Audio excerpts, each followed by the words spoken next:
생방송으로 함께합니다. 고민타파 부동산 해결사들. 먼저 오늘 함께해 주실 해결사부터 모셔볼까요? 주식회사 JPK 리얼티의 정준환 해결사 나와주셨습니다. 안녕하세요. 네, 안녕하세요. 네, 안녕하세요. 자, 하반기 부동산 시장 전망은 그리 밝진 않지만 투자 심리는 조금씩 살아나는 모습인데요. 해결사님, 이런 상황에서 투자 전략을 어떻게 세우는 게 좋을지 노하우를 공개해 주신다고요. 네네. 일단은 실제 어떤 사례들을 통해서 성공된 어떤 케이스를 오늘 말씀드릴 건데요. 전전번 시간에 이어서 이번에는 사례별 성공된 투자 2탄을 준비했으니까요. 또 많이 시청해 주시기 바라겠습니다. 제가 한번 자리로 옮겨서 사례를 한번 말씀드려 보도록 하겠습니다. 자, 오늘도 정준환 부동산 레시피 시간입니다. 자, 설명을 드릴 건데요. 사례로 알아보는 부동산 투자 2탄이고요. 오늘 얘기 드릴 거는 이제 두 개의 케이스인데요. 계약 해지분 아파트를 매입하는 이제 별내 신도시에 대한 아파트 케이스 하나를 소개시켜 드릴 거고요. 두 번째는 경매로 아파트를 매입했던 과거에 어떤 성공됐던 케이스를 소개해 드리도록 하겠습니다. 첫 번째죠. 사례로 알아보는 2012년도에 제가 실제로 컨설팅 해드렸던 분이셨는데요. 계약 해지분과 미분양은 좀 다른 겁니다. 미분양은 분양을 했는데 아직 잔여 물량이 있는 것과 계약 해지분은 분양은 다 끝났지만 시장의 어떤 상황 속에서 아니면 뭐 분양 대상에 자격이 안 돼서 계약이 해지된 케이스들이 있는데요. 미분양과 계약 해지는 좀 다르고요. 여기 케이스는 계약 해지분이다 라고 보시면 되는데요.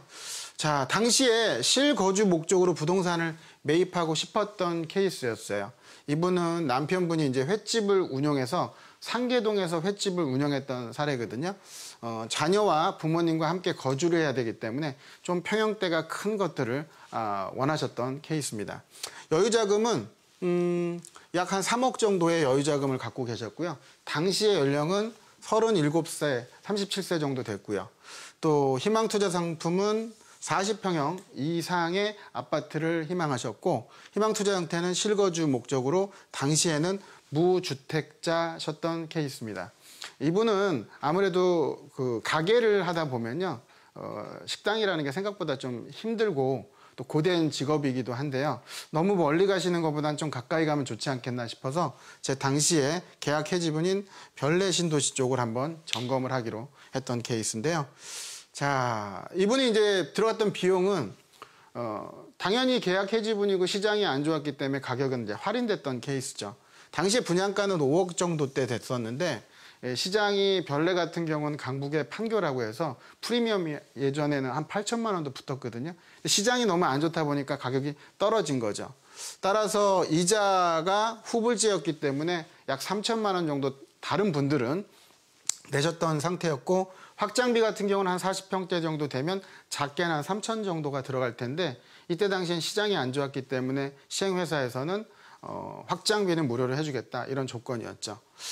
대신 이제 조건이 세상에 저렴한 거는 없죠. 싸고 좋은 건 없는데, 그때 당시 조건은 보름 이내에 잔금을 치르는 조건으로 분양가 5억대를 한 3억 8천대 전후 이 금액으로 했기 때문에 당시에는 한 4억대 초반 정도 시세였다라고 보시면 될 것 같아요. 그래서 여러 가지 조건을 볼 때는 한 5, 6천만 원 이상은 혜택을 보는 그런 케이스였는데요.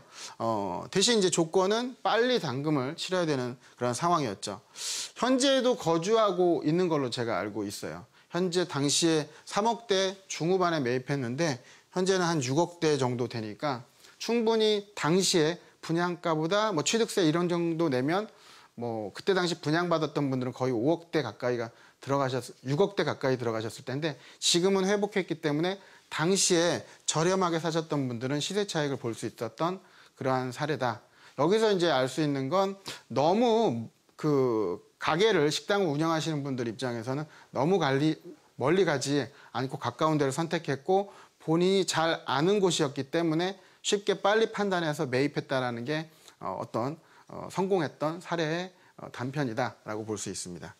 자, 그 다음에 경매로 매입했는데 이분이 좀 희망사항이 많으셨어요. 당시에 이제 2012년도 때였었는데 희망사항이 좀 많으셨는데 작은 자금으로 강남의 아파트를 희망했던 케이스였어요.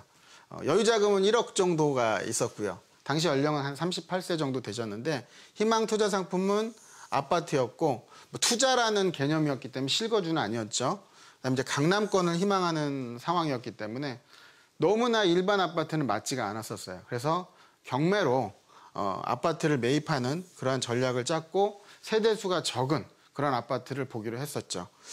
이때 당시에 이제 매입했던 경매 사건 번호였는데요. 당시에 감정가는 한 4억 8천대 정도 됐고요. 시장이 조금 안 좋았기 때문에 20% 떨어져 있는 유찰됐던 사례 케이스인데요. 강남을 선택했던 그분의 조건을 맞추려면 세대수는 적을 수밖에 없었던 케이스였습니다. 보시는 것처럼 당시에 매수 시점 말고 이거 매도 시점인데요. 매도 시점에서는 매각을 할 때 약 한 6억 5천대 정도로 가격이 올라 있는 상태예요. 나중에 이제 제가 세미나 때도 한번 설명을 드리겠지만 시장마다 세대수가 적지만 가격이 오를 수 있는 타이밍이 있거든요. 근데 이분 같은 경우는 전세가 올라서 매매가가 밀어올려 줄 수 있는 시기였기 때문에 적절하게 이제 매입을 했다라고 보여지고요. 위치는 현대고 있고 신사중이 있고 이쪽에 일대에 있는 물건이었는데요. 총 19세대였기 때문에 가능했던 그런 케이스입니다. 이분 같은 경우는 추후에 제가 이제 매각을 얘기를 드렸는데 매입한 이후에 나홀로 아파트에 대해서 저는 이제 선호도가 좀 떨어질 거라고 판단을 해서 2016년도 8월 달에 나홀로에 대한 선호도가 떨어져서 매각을 하자. 또 급등을 하게 되면 늘 항상 보합세를 이루거나 가격이 조정을 받게 돼 있거든요.